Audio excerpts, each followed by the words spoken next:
A second century of racing starts the iconic TT circuit Assen with round 10 in 2026. The Aprilias are flying. The Aprilias are at the moment in another level, aren't they? No frustration, no, for this young man. World champion Marco Bezzecchi into Q2. Fantastic Friday in the Netherlands for the Aprilia rider. He found the time of the day, a 1:31.123, the late yellow flags. Ralph Fernandez has just set his best lap time of the day. Impressive once again from the 25, a 1:31.300. To finish second overall. Ayagura on a brand new soft got down to a 1:31.362, backing up his single lap steps forward that we saw in Brno a week ago. Martin then on the money once again. The lap time's gone for Martin in this final sector. All four Aprilias directly through to Q2. Pedro Acosta getting a very close look at the colours he'll be on in 2027. Pedro Acosta, shining light for the Austrian brand once again. Acosta finding a 1:31.310 right at the end as he was hotly pursuing Pecco Bagnaia. But Acosta actually needed that last lap. It was a good job Acosta did improve to take third on the 31.310, because had Acosta not improved on that final lap behind Bagnaia, he would have missed the top 10. Bastianini. Frankie Morbidelli in the way. Well, Morbidelli, of all places to get in the way. He was really livid with Diogo Moreira a couple of laps ago. And unfortunately, I mean, he's properly duffed up Bagnaia there, hasn't he? Bagnaia was on a right old charge.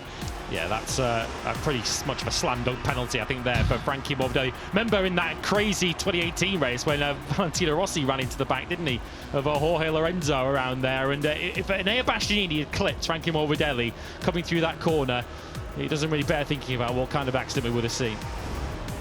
What about Bagnaia Bastianini, who was in the top 10 around 5 minutes ago? He's now been relegated down to 14th. He's going to need a 1:31 to get into the top 10. He hasn't found one. A 32.0 won't cut it. Well, this is it. 10 seconds left. Here is Bagnaia Bastianini on the Tech 3 KTM into the Timber chicane. Is he going to be pushing himself up inside the top 10? Top jobs by Acosta in third and Bastianini in 8th place. They now power up to through 6, through 7, the high-speed change direction, right, and then left. Then they'll go right up to turn 8, Stegenval.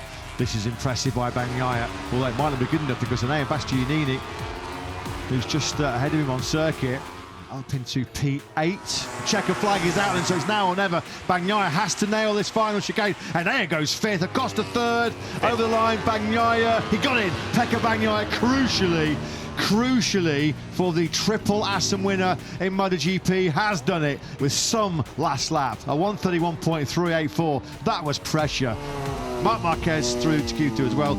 So both factory Ducatis go through, all 4 Ducatis do so as well.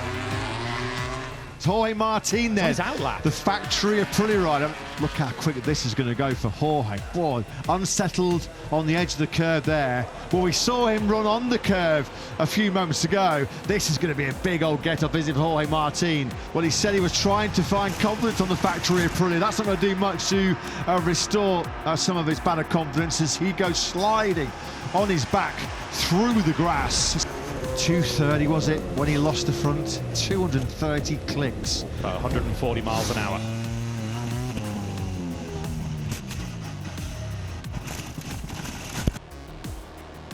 Big old get off. That was on the acceleration point, wasn't it? Between turns 10 and 11. Red flag then thrown with 3 minutes and 8 seconds of this practice session remaining. As Alex Marquez has crashed, Gresini Ducati GP26 gets removed from the scene. Jorge Martin and Alex Marquez, despite their massive high-speed crashes towards the tail end of that session, have got spots in Q2. Fabio Quartararo, is there anything going to happen late on for the factory Yamaha rider? No, well, it's not. Not anymore because he's made a mistake at De Bolt. So your top 10 then are your Q2 occupants. Steady. Count to 10, yeah, Fabio. Count to 10. Easy for us to say here in the commentary box, but in boiling conditions, the tempers are going to boil over here, aren't they, for Fabio Quartararo? Once again, this is becoming an all too familiar sight. A frustrated Fabio Quartararo